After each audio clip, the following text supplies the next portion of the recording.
நாம் இன்னைக்கு பார்க்க போகிற ரெசிபி சோளை பட்டுரே. இதில் வந்து நம்ம சென்னா மசாலாவை முதல்ல பார்த்துருவோம். அதுதான் சோளைங்கிறது. அதை முதல்ல பார்த்துடலாம். நம்ம இன்னைக்கு குக்கரில் தான் செய்ய போகிறோம்.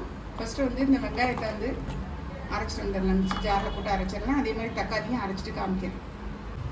அடுப்பில் குக்கர் வச்சுருக்கேன். அதில் எண்ணெய் விட்டுருக்கேன். டெய்லி இப்போ சேர்த்துடலாம். அது போக 2 பட்டை, 2 லவங்கம், 2 ஏலக்காய், கொஞ்சம் வந்து சோம்பு, அதாவது பெருஞ்சீரகம் சொல்லணும் இல்லையா, அது நல்லா வறுபடட்டும். நல்லா பொரிஞ்சிச்சு பாருங்க. இப்போ பச்சை மிளகாய் சேர்த்துடலாம்.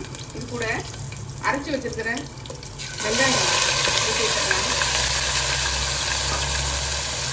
நல்லா கொஞ்சம் வதங்கட்டும். வெங்காயம் விழுது நல்லா வதங்கிட்டு இருக்கும் போதே நம்ம வந்து இஞ்சி பூண்டு விழுதையும் சேர்த்துடலாம். இதுவும் சேர்ந்து நல்லா வதங்கி வரட்டும். நல்லா வதங்கிட்டு பாருங்க. இப்போ நம்ம தக்காளி அரைச்சி வச்ச தக்காளி விழுதையும் இதில் சேர்த்துடலாம். பெரிய தக்காளினா 1 தக்காளி எடுத்துக்கோங்க, சின்ன தக்காளினா 2 தக்காளி எடுத்துக்கோங்க.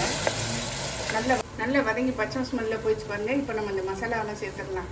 மஞ்சள் தூள், மிளகாய் தூள், மல்லித்தூள், கரம் மசாலா, அது எல்லாத்தையும் சேர்த்து நல்லா வந்து இது பச்சை வாசனை போகிற அளவுக்கு இதையும் நல்லா வதக்கி விட்டுடலாம். நல்லா வதங்கிச்சு பாருங்க. இப்போ நம்ம ஊற வச்ச சென்னா இருக்குது பார்த்தீங்களா, இதை வந்து அப்படியே சேர்த்துடலாம். நம்ம நல்லா மிக்ஸ் பண்ணி விட்டுருணும். நல்லா கொதிச்சிருச்சு பாருங்க. இப்போ தேவையான அளவு உப்பு சேர்த்துடலாம். உப்பு சேர்த்துட்டு கொத்தமல்லி தலையை பொடிச்சா நறுக்கிருக்கேன், அதையும் இதில் சேர்த்திடலாம். நல்லா மிக்ஸ் பண்ணி விட்டுட்டு மூடிடலாங்க.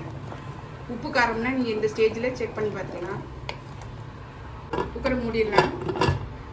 குக்கரை மூடி விசில் போட்டுடலாம். ஒரு 3 விசில் வச்சு நல்லா கொலைய வேக விட்டு எடுத்துடலாம். நம்மளுடைய சோளையை திறந்து பார்த்துடலாம். பாருங்கள் எப்படி சூப்பராக ரெடியாக இருக்குது. அதை அப்படியே கஸ்தூரி மேத்தி போட்டுட்டு அப்படி கிளறி விட்டுடலாம்.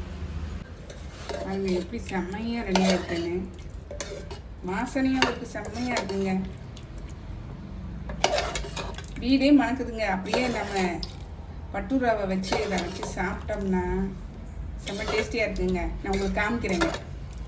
நம்மளுடைய சோளை பட்டூரை பாருங்கள், செம்ம டேஸ்டியாக இருக்குங்க. கடையில் தான் சாப்பிட்ணுமாங்க, நம்ம வீட்டிலே செஞ்சு சாப்பிட்லாங்க. செம்ம டேஸ்டியாக சூப்பராக ரெடி பண்ணியாச்சு.